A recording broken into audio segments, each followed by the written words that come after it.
بسم الله الرحمن الرحيم. الحمد لله ثم الحمد لله. الحمد لله حمدا يوافي نعمه ويكافئ مزيده.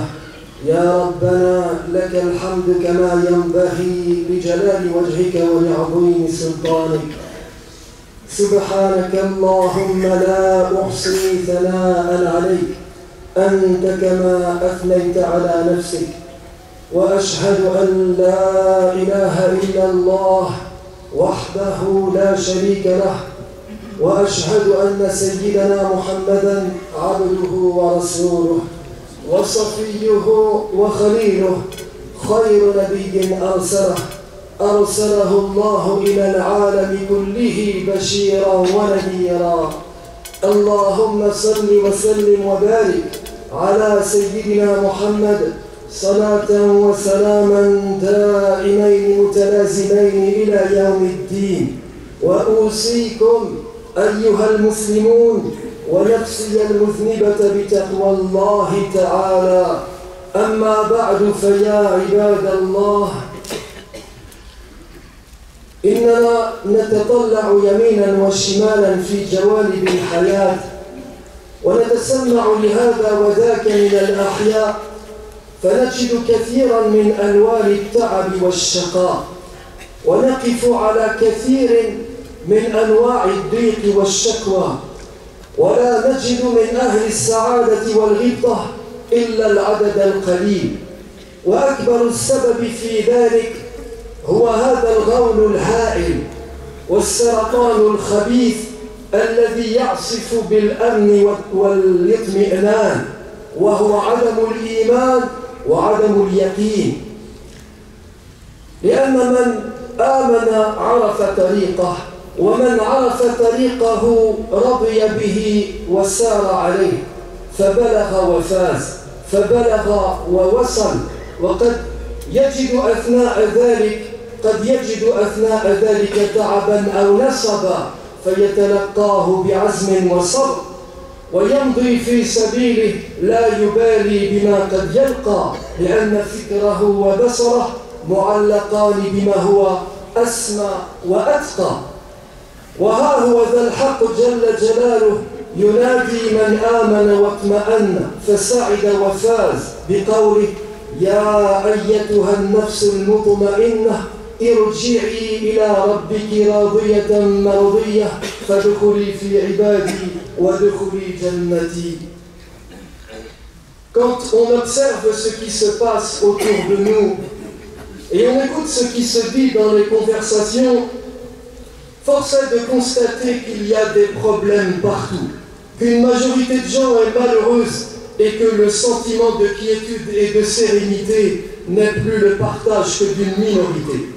Or, selon nous, la raison principale de cet état de fait est le manque de foi et de conviction qui habite aujourd'hui le cœur des hommes, véritable cancer qui détruit leur bonheur, véritable tumeur qui ronge leur félicité. Car le croyant convaincu, lui, poursuit un but. Et celui qui poursuit un but sait où il va. Il accepte son destin, marche dans la voie, remplit son dessein et parvient à destination. Il rencontrera peut-être des difficultés sur son chemin, mais il y fera face en s'armant de patience, en s'armant d'endurance. Peut-être se détournera-t-il un moment de la bonne direction, mais il maintiendra toujours le cap et dédaignera les avaries qu'il subit, ne perdant jamais de vue la pointe de ciel qui lui est promise pour l'éternité. Ô toi, âme apaisée, dit le Coran, retourne vers ton Seigneur satisfaite et agréée, entre donc avec mes serviteurs, entre donc dans mon paradis. وقد رسم سيدنا وسيد البشرية كلها محمد صلوات الله وسلامه عليه طريق الإيمان والأمان، وذلك حين قال: ذاق طعم الإيمان من رضي بالله ربا وبالإسلام دينا وبمحمد رسولا. وللإيمان طعم يفوق الطعوم، ومذاق يعلو على كل مذاق، ونشوة دونها كل نشوة. لأن حلاوة الإيمان حلاوة روحية نفسية قلبية، تسري سريان الماء في العود وتجري جريان الدماء في العروق، فلا قلق ولا أرق ولا ضيق ولا تضييق، بل سعة ورحمة ورضا ونعمة، ذلك الفضل من الله وكفى بالله عليما. Le prophète de l'islam, Mohammed sallallahu alayhi wa sallam, a tracé pour nous les voies qui mènent à la foi lorsqu'il a dit « Goûtera la saveur de la foi toute personne qui agrée Dieu pour Seigneur, qui agrée l'islam pour religion et qui agrée Mohammed pour prophète. » La foi, mes frères, a une saveur spéciale qui surpasse les autres saveurs. Elle a un goût particulier qui surclasse les autres goûts, car la douceur de la foi est spirituelle. Elle se propage comme la sève dans les arbres, comme le sang dans les veines. Une fois qu'elle a agi sur le cœur, on ne ressent plus alors ni agitation ni inquiétude, mais on ressent au contraire satisfaction et contentement, paix et plénitude. Telle est la grâce de Dieu, il suffit que Dieu sache tout. وأول باب من أبواب الوصول إلى حلاوة الإيمان هو أن نرضى بالله ربا، لأنه رب كل شيء، ولأنه القائم على كل نفس بما كسبت، ولأنه رحمن الدنيا والآخرة. والرضا بالله يستلزم الرضا بعبادته ورجاءه والخوف منه والتبتل إليه والنزول على أوامره وأحكامه والانتهاء عن محارمه ونواهيه. نعم، ولو سواء أدركنا الحكمة في الأمر والنهي أم لم ندرك، لأن العبد الضعيف الفقير، لأن العبد الضعيف القاسر لا يسأل خالقه العليم ومولاه الخبير عن حكمة كل شيء، بل يسلم وجهه إلى بارئه مؤمنا بحكمته وعدالته، راجيا لرحمته خائفا من نقمته. Tout d'abord, on obtient la douceur de la foi en agréant Dieu pour Seigneur, car Dieu est le maître de toutes choses. Il est celui qui se tient auprès de chaque homme comme témoin de ce qu'il fait. Il est celui qui fait miséricorde en ce monde et dans l'autre. Agréer Dieu, c'est agréer l'adoration qu'on lui voue. C'est le craindre, c'est le désirer, c'est observer ses commandements, c'est fuir ses interdits. Qu'on en comprenne la raison ou non, car les hommes, par nature faibles et incompétents, n'ont pas à demander à leur Créateur, qui lui est omniscient et omnipotent, la raison d'être de toutes choses. Mais ils doivent courber la tête devant leur Seigneur en étant convaincus qu'il est juste dans ses décisions, qu'il est sage dans ses jugements, et en recherchant partout et toujours sa miséricorde et son agrément. وللمؤمن في رسول الله صلى الله عليه وسلم أعظم القدوة حين كان يدعو ويقول اللهم إني أعوذ برضاك من سخطك وبمعافاتك من عقوبتك وأعوذ بك منك لا أحصي ثناء عليك أنت كما أثنيت على نفسك. وحين كان يدعو صلى الله عليه وسلم ويقول اللهم بعلمك الغيب وقدرتك على الخلق أحيني إذا كانت الحياة خيرا لي وتوفني إذا كانت الوفاة خيرا لي، وأسألك خشيتك في الغيب والشهادة، وأسألك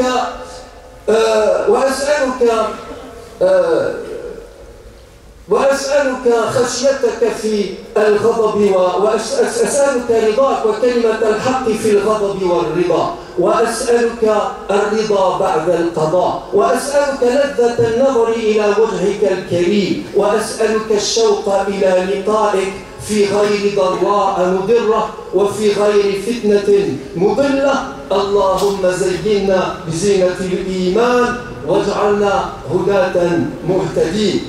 Le croyant convaincu a un bel exemple dans l'envoyé de Dieu, sallallahu alayhi wa sallam. Quand celui-ci disait en implorant Dieu, Seigneur, je me réfugie auprès de ta satisfaction contre ta colère, auprès de ton salut contre ta damnation.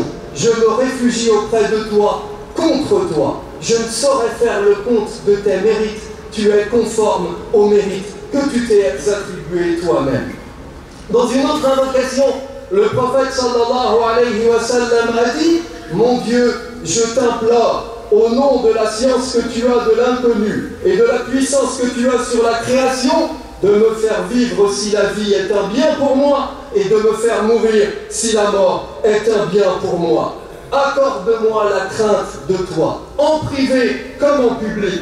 Accorde-moi de dire la vérité dans la colère comme dans le calme. Accorde-moi de tenir le cap dans la pauvreté comme dans la richesse. Accorde-moi un bienfait qui ne cesse jamais. Accorde-moi une félicité qui ne se termine jamais. Accorde-moi d'être satisfait après que le destin soit intervenu. Accorde-moi de vivre heureux après la mort. Accorde-moi le plaisir de contempler ton noble visage. Accorde-moi de désirer ardemment ta rencontre sans m'être fait un tort grave, ni m'être égaré sérieusement. Mon Dieu, parle-nous des vertus de la foi et fais de nous des guides bien dirigés. كما أن للمؤمن القدوة الحسنة في الأعلام من سلف هذه الأمة الذين جاهدوا في الله حق جهاد وعملوا خير عمل ثم رضوا بالله كل الرضا ورحبوا بتقديره كل الترحيب. وهذا مثلا هو الحاكم العادل خامس الراشدين عمر بن عبد العزيز رضي الله عنه. كان يكثر من قوله: اللهم ربني بقضائك وبارك لي في قدرك حتى لا أحب تعجيل شيء أخرته ولا تأخير شيء عجلته. وإذا رضي الإنسان بالله ربا فقد رضي عنه ربه، وإذا رضي عنه ربه فقد أرضاه وكفاه وحفظه ورعاه، وليس وراء رضا الله غاية لمؤمن. ولذلك نجد القرآن يقول: قال الله هذا يوم ينفع الصادقين صدقهم لهم جنات تجري من تحتها الأنهار خالدين فيها أبدا رضي الله عنهم ورضوا عنه ذلك الفوز العظيم. ويقول تبارك وتعالى: لقد رضي الله عن المؤمنين إذ يبايعونك تحت الشجرة فعلم ما في قلوبهم فأنزل السكينة عليهم وأثابهم فتحا قريبا. Le croyant convaincu a également un bel exemple dans les pieux anciens de cette communauté, qui ont fait effort sur le chemin de Dieu, qui ont œuvré pour le bien, qui se sont satisfaits de Dieu, qui ont accepté son décret avec confiance. Pour ne citer que lui, évoquons le commandeur des croyants juste et bien guidé, Omar ibn Abd al-Aziz, qui disait souvent: mon Dieu, fais en sorte que je me satisfasse de ton décret et bénis pour moi le destin que tu me réserves. Fais en sorte que je ne veuille pas avancer une chose que toi-même tu as retardée, ni retarder une chose que toi-même tu as avancée. Oui, mes frères, quand le croyant est satisfait de Dieu comme Seigneur, Dieu est satisfait de lui. Et quand Dieu est satisfait de quelqu'un, il le satisfait et l'enrichit, le protège et le défend. De fait, y a-t-il plus grande réussite pour le croyant que d'obtenir la satisfaction de Dieu? Le Coran déclare à ce sujet: Dieu dit: voilà le jour où la sincérité des justes leur sera profitable. Ils demeureront à tout jamais immortels au milieu des jardins où coulent les ruisseaux. Dieu est satisfait d'eux. Ils sont satisfaits de lui. Voilà la plus grande réussite. والباب الثاني من أبواب حلاوة الإيمان ولذة اليقين هو الرضا بالإسلام دينا، لأنه قارورات الدواء، ولأنه مبعث الضياء، ولأنه مصدر الاهتداء. قال الله تعالى: إن الدين عند الله الإسلام. وقال الله تعالى: ومن يبتغ غير الإسلام دينا فلن يقبل منه وهو في الآخرة من الخاسرين. ويقول عز وجل: اليوم أكملت لكم دينكم وأتممت عليكم نعمتي ورضيت لكم الإسلام دينا. وإذا كان هناك كثيرون في هذا العصر يتنكرون لإسلامهم أو يعرضون عن دينهم أو لا يعنون بتوثيق روابطهم بعقيدتهم، فقديما كان المسلمون يضحون بكل شيء في سبيل أن يبقى لهم إسلامهم صحيحا وفي أن يبقى لهم دينهم سليما. لقد قال عمر بن الخطاب رضي الله عنه لامرأته عاتكة وقد غضب عليها يوما: والله لأسوءنك. فقالت له: هل تستطيع أن تصرفني عن الإسلام بعد إذ هداني الله إليك؟ قال: لا. قالت: فأي شيء تسوءني به إذن؟ فتلك عاتكة يا عباد الله هي واثقة من أنها ستظل ناعمة البال، ستظل راضية النفس ما دامت مسلمة، ما دامت متمسكة بدينها، حتى ولو صب عليها العذاب صبا. وإنما يسوءها شيء واحد هو ترك الإسلام. وما كانت عاتكة وحدها هي التي تقول ذلك، بل كل الأمة المسلمة الموقنة كانت لا ترضى بالإسلام بديلا، وكانت لا تقبل معه نذيرا ولا مثيلا، بل شعارها قولهم في ذلك: ولست أبالي حين أقتل مسلما على أي جنب كان في الله مصرعي. La seconde chose, mes frères, qui fait goûter la douceur de la foi, consiste à agréer l'islam pour religion. Car l'islam est la source du bonheur, le principe de la sérénité, l'origine de la guidance. La religion en Dieu, déclare le Coran, c'est l'islam. Inna ad-dina 'inda Allahi l'islam. Dans un autre passage, le livre saint affirme: qui aspire à une autre religion, à une religion autre que l'islam, cela de lui ne sera pas accepté et il sera parmi les perdants. Dans un autre passage encore, le Coran déclare: aujourd'hui, j'ai parachevé pour vous votre religion. Je vous ai comblé de mon bienfait et j'ai agréé l'islam comme religion pour vous. Si aujourd'hui, un grand nombre de gens renoncent à l'islam, ou se détournent de sa loi, ou renie ses dogmes, sachez, mes frères, qu'il n'en fut pas toujours ainsi dans la communauté de l'islam, et que les musulmans d'hier étaient prêts à tout pour sacrifier, pour préserver leur foi et leur religion. On rapporte que Umar ibn al-Khattab radiyallahu anhu dit un jour à sa femme Atika, contre qui il était en colère: par Dieu, je vais te faire du mal. Celle-ci lui demanda: peux-tu me faire renoncer à l'islam après que Dieu m'a guidé vers cette religion? Non, répondit Omar. Alors en quoi me ferais-tu du mal? Reprit Atika. Oui, mes frères, Atika estimait que nul ne pouvait lui faire du mal, même en endurant les pires supplices, car elle était convaincue qu'elle serait satisfaite et heureuse tant qu'elle demeurerait attachée à sa religion. Non, la seule chose qui pouvait lui faire du mal était de renier l'islam. Or, Atika ne fut pas la seule, loin de là, à penser comme cela. Toute la communauté des croyants convaincus refusait de rechercher une religion en dehors de l'islam. Leur mot d'ordre à tous était la parole du poète: je me moque éperdument, pourvu que je sois tué musulman, sur quel flanc je tomberai pour Dieu.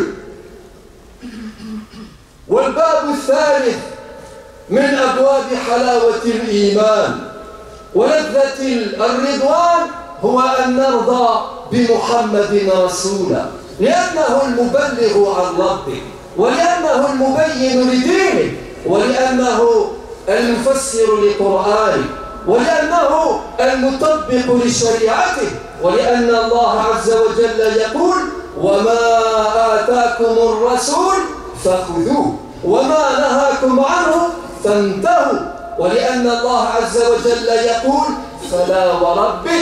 فلا وربك لا يؤمنون حتى يحكموك فيما شجر بينهم ثم لا يجدوا في أنفسهم حرجا مما قضيت ويسلموا تسليما. ولأن الصادق المصدوق صلوات الله وسلامه عليه يقول: لا يؤمن أحدكم حتى أكون أحب إليه من نفسه وولده وأهله والناس أجمعين. والرضا بالرسول يتضمن الاقتداء به والاهتداء بسنته والاستضاءة بنوره والتمثل بقوله وفعله. فنحن نتلقى تعاليم الدين من أحاديثه، ونتطلع إلى تطبيق الإسلام في سيرته، ونرى صورة الإنسان الكامل في أحواله وتصرفاته. وإذا كان هناك فئة ضالة مضلة تهاجم السنة وتدعو إلى الاقتصار على الأخذ من القرآن وحده، فإن هذه الفئة من الناس إنما تريد أن تقضي على الإسلام يا عباد الله. لو نجحت في هذه الدعوة الإلحادية الإجرامية بالإعراض عن السنة، وهيهات لجاء الوقت الذي ستدعو فيه إلى هجر القرآن، والله غالب على أمره ولكن أكثر الناس لا يعلمون. يريدون ليطفئوا نور الله بأفواههم والله متم نوره ولو كره الكافرون. La troisième chose, mes frères, qui fait goûter la douceur de la foi est d'agréer Mohammed pour prophète.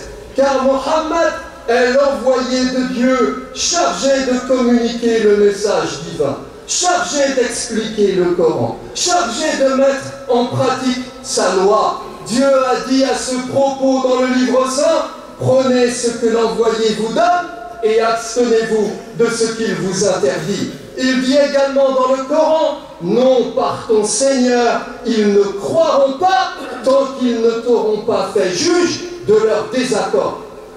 Quant au prophète, il a dit dans le hadith: nul d'entre vous n'a la foi tant qu'il ne m'aimera pas plus que sa propre personne, plus que ses propres enfants, plus que sa propre famille et que le reste des gens réunis. Agréer Mohammed sallallahu alayhi wa sallam comme prophète, c'est accepter de le suivre. C'est accepter de se guider à la lumière de sa sunna. C'est accepter de se conformer en tout point à ses faits et gestes. Le croyant tire les enseignements de l'islam des hadiths du prophète. Il extrait l'application pratique de la religion de la sira du prophète. Il recherche la perfection humaine dans la sunna du prophète. Un groupe de gens égarés attaque aujourd'hui la sunna, sème le doute au sujet des hadiths et appelle à ne se référer qu'au seul Coran. Sachez-le, ces gens veulent détruire en réalité la religion. Si leur appel insensé à l'abrogation de la sunna réussissait, et à Dieu ne plaise qu'il en soit ainsi, sachez qu'un jour viendra où ils appelleront non plus à l'abrogation de la sunna, mais à l'abrogation du Coran lui-même. Ils veulent éteindre de leur bouche la lumière de Dieu, mais Dieu parachève sa lumière en dépit des incrédules. فيا أتباع محمد يا أمة رسول الله فليستعن كل واحد منا في أن يكون من هذه الأمة المؤمنة الموقنة، حتى يردد في سره وجهره من أعماق قلبه وحنايا نفسه: رضيت بالله ربا وبالإسلام دينا وبمحمد رسولا. فقد روي أن رسول الله صلى الله عليه وسلم قال: من قال حين يسمع النداء، أي الأذان، من قال حين يسمع النداء: رضيت بالله ربا وبالإسلام دينا وبمحمد رسولا، غفرت له ذنوبه.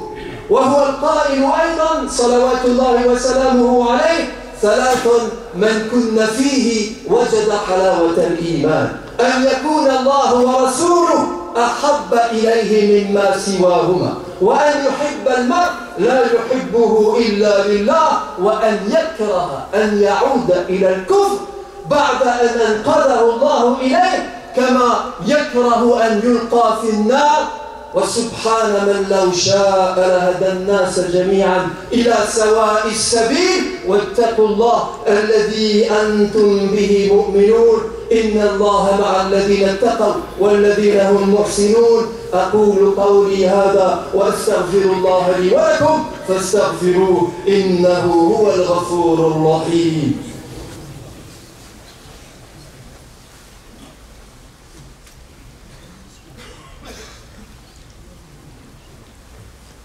الحمد لله حمدا كثيرا كما أمر، وأشهد أن لا إله إلا الله إقرارا بربوبيته وإرغاما لمن جحد به وكفر، وأشهد أن سيدنا محمدا عبده المصطفى ونبيه المجتبى ورسوله المرتضى. عباد الله، اتقوا الله فيما أمر وانتهوا عما نهى عنه وزجر، وأخرجوا حب الدنيا من قلوبكم فإنه إذا استولى أسر. واعلموا أن الله أمركم بأمر بدأ فيه بنفسه وثنى بملائكة قدسه، فقال عز من قائل عليما: إن الله وملائكته يصلون على النبي يا أيها الذين آمنوا صلوا عليه وسلموا تسليما.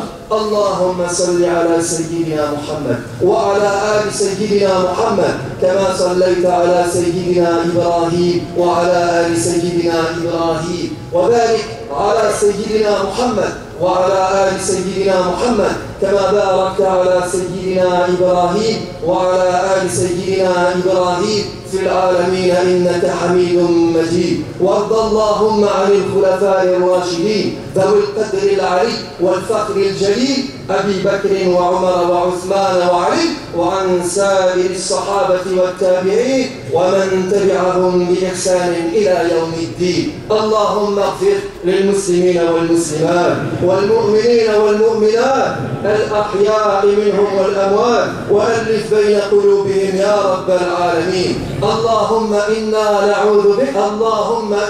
نعوذ برضاك من سخطك وبمعافاتك من عقوبتك، ونعوذ بك منك لا نحصي ثناء عليك أنت كما أثنيت على نفسك. اللهم بعلمك الغيب وقدرتك على الخلق أحينا إذا كانت الحياة خيرا لنا، وتوفنا إذا كانت الوفاة خيرا لنا، ونسألك خشيتك في الغيب والشهادة، ونسألك كلمة الحق في الغضب والرضا، ونسألك القصد في الفقر والغنى، ونسألك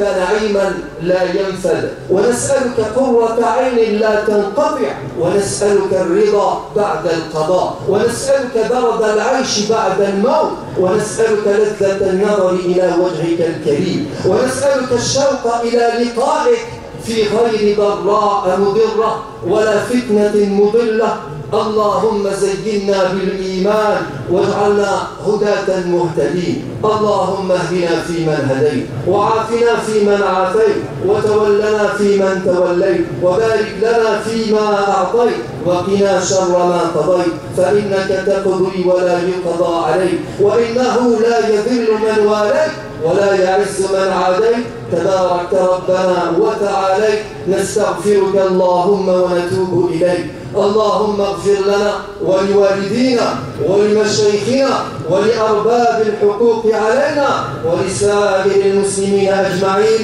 آمين آمين آمين، والحمد لله رب العالمين. عباد الله، إن الله يأمر بالعدل والإحسان وإيتاء ذي القربى وينهى عن الفحشاء والمنكر والبغي يعظكم لعلكم تذكرون. وأقم الصلاة.